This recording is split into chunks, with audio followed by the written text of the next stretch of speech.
गुंजवणी मावळ खोऱ्यात मुरुमदेवाच्या डोंगरावरचा हा अभेद्य किल्ला.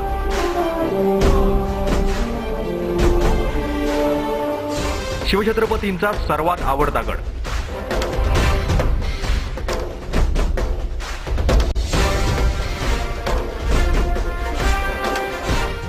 राजगडावर कोणत्याही दिशेने येताना एखादा डोंगर किंवा नदी ओलांडावीच लागते.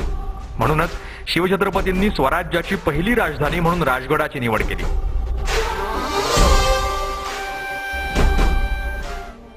स्वतः शिवाजी महाराज 1645 ते 1672 अशी 27 वर्ष राजगडावर राहिले.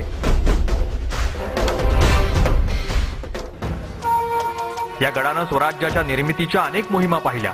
सिंहगड सर करण्यासाठी तानाजी मालुसरेंनी राजगडावरूनच कूच केलं होतं. समुद्र सपाटीपासून बालेकिल्ला 1394 मीटर उंचीवर आहे.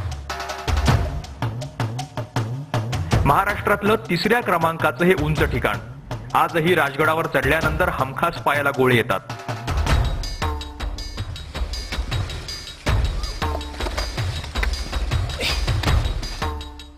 याच किल्ल्यावर रामराजांचा जन्म झाला आणि सईबाईंचं अकाली निधनही इथं प्रकाशमान व्हावा म्हणून गुंजवणे गावापासून साधारणतः 20 आणि इकडे पाली दरवाजाच्या म्हसोबा म्हाळापासून ते राजगडाच्या टोकापर्यंत 15 अशा पद्धतीचे हे सौर ऊर्जेवरचे बसवलेले दिवे तुम्ही बघता. त्याची ही आजची अवस्था आहे.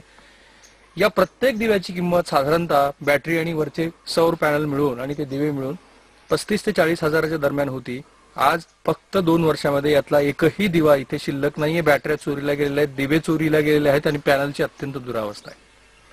गावकऱ्यांनी इथल्या अर्थात पोलिसाकडे तक्रार केली. पोलिसांना चोर सापडत नाहीयेत.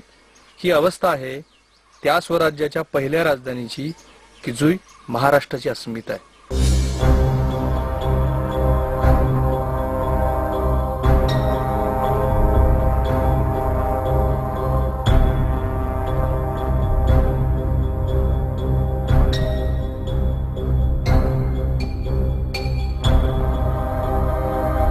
दोन-तीन वर्षापूर्वी बसवल्या होत्या आणि नंतर 1-1.5 वर्षात गेलेच बॅटऱ्या. एकानंतर एक गेलं की एकदमच गेलं? नाही, एकानंतर एकदम नाही गेले. नंतर 1-2 महिन्यांनी गेले.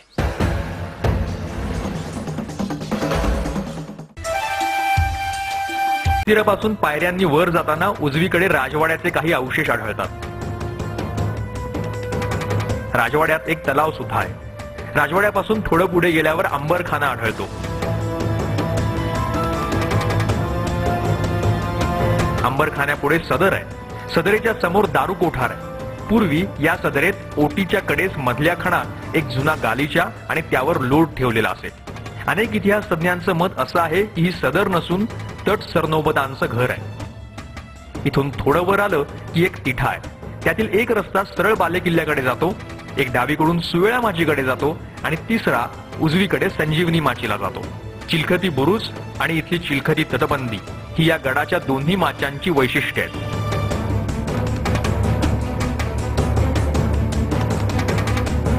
थोडं उजवीकडे जा, मग आपल्याला पाली दरवाजा दिसतो.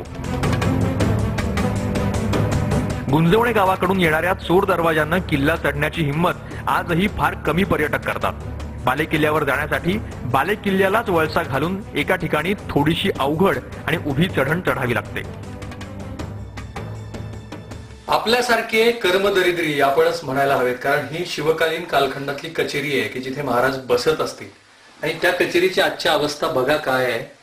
ही ती अवस्था 1980 साली या कचेरीची काही प्रमाणामध्ये डागडुजी करण्यात आली होती. खिडक्या बदलण्यात आल्या होत्या, दरवाजे बदलण्यात आले होते. आणि त्यानंतर मात्र कचेरीच्या दुरुस्तीकडे इतकं गाफीलपणे पुरातत्व विभागानं पाहिलंय की ही कचेरी केव्हा कोसळेल त्याचा नियम नाही. इथे जो कर्मचारी आहे त्यांनी 4 वर्षापासून ही कचेरी दुरुस्त करा म्हणून अहवाल पाठवलेला आहे, पण त्या अहवालाचं काही होत नाही. सर्वात वाईट असं आहे की गेल्या 7 महिन्यापासून या राजगडावरची जी वीज आहे त्या विजेचं कनेक्शन कट करण्यात आलेलं आहे. त्याचे सुद्धा अहवाल या कर्मचाऱ्याने पाठवले. 3 बिलं पाठवलेली आहेत, एकही बिल भरलेलं नाही.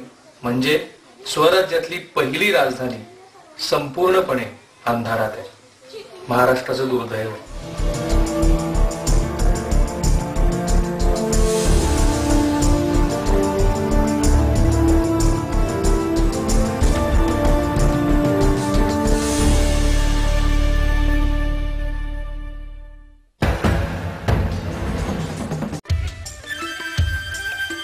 पुण्यापासून किल्ले राजगड जवळ असल्यामुळे सुट्टीच्या दिवशी किंवा विशेषतः 26 जानेवारी 15 ऑगस्टला पर्यटक या किल्ल्यावर प्रचंड गर्दी करतात.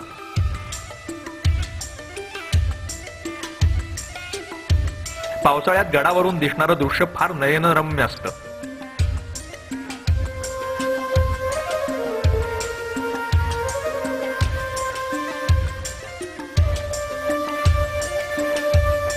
एवढ्या भव्य वास्तूचं रक्षण करण्यासाठी महाराष्ट्र सरकारचा फक्त एक कर्मचारी रात्रंदिवस इथे राबत असतो.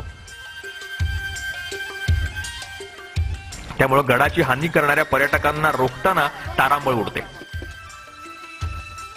किल्ल्यांचं नुकसान आता हे ते पिण्याच्या नादात तटबंदी ढकलतात. कधी आता सोलरवरच्या लाईट आहे त्याला दगड मारतील. परत आता कचरा करतात. कचरा हवेनं इथं कसं आहे पाण्याचे जे ते खाली खोल आहे त्यामुळं जो कचरा आहे तो हवेने पाण्यात जातो खाली.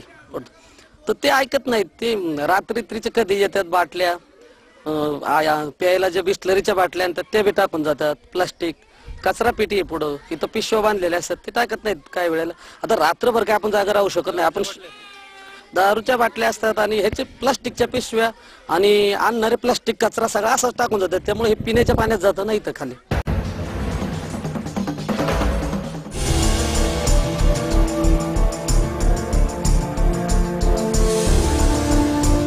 राजगडाचा सर्वात उंच भाग म्हणजे बालेकिल्ला. या बालेकिल्ल्याकडे जाणारा रस्ता कठीण आणि अरुंद आहे. चढण संपल्यानंतर बालेकिल्ल्याचा दरवाजा लागतो. यालाच महादरवाजा असंही म्हणतात. प्रवेशद्वाराची उंची 6 मीटर आहे आणि प्रवेशद्वारावर कमळ, स्वस्तिक अशी शुभचिन्ह सुद्धा कोरलेली आपल्याला दिसतात. बालेकिल्ल्याला साधारण 1.5 मीटर उंचीची तटबंदी आहे. विशिष्ट अंतरावर बुरुज सुद्धा आहेत. दरवाजातून आत गेल्यावर समोरच जननी मंदिर आहे. इथून पुढे गेल्यावर चंद्रतळ दिसतं. तळ्याच्या अगदी समोर उत्तर बुरुज आहे. इथून पद्मावती माची आणि पुढे राजगडाचा घेरा आपल्याला लक्षात येतो. बालेकिल्ल्यावर जिजाऊंचा महाल, छत्रपती शिवाजी महाराजांचा राजवाडा, राजांचं न्हाणी घर, चुली याचे सुद्धा अवशेष दिसतात. बालेकिल्ल्यातून 12 किल्ल्यांचं दर्शन होतं. हे किल्ले पाहण्यासाठी एका संस्थेनं उभारलेल्या दुर्बिणीची पर्यटकांनी अशी अवस्था केली आहे.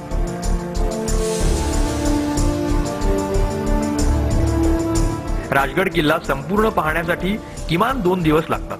अशा राजगडाकडे सरकारचं किती लक्ष आहे हे किल्ल्याची आजची अवस्था पाहून आपल्या लक्षात येतं.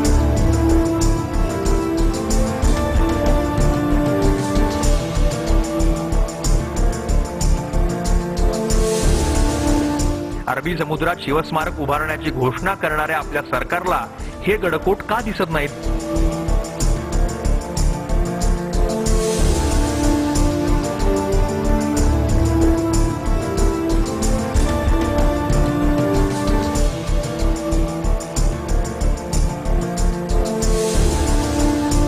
कॅमेरामन काकासाहेब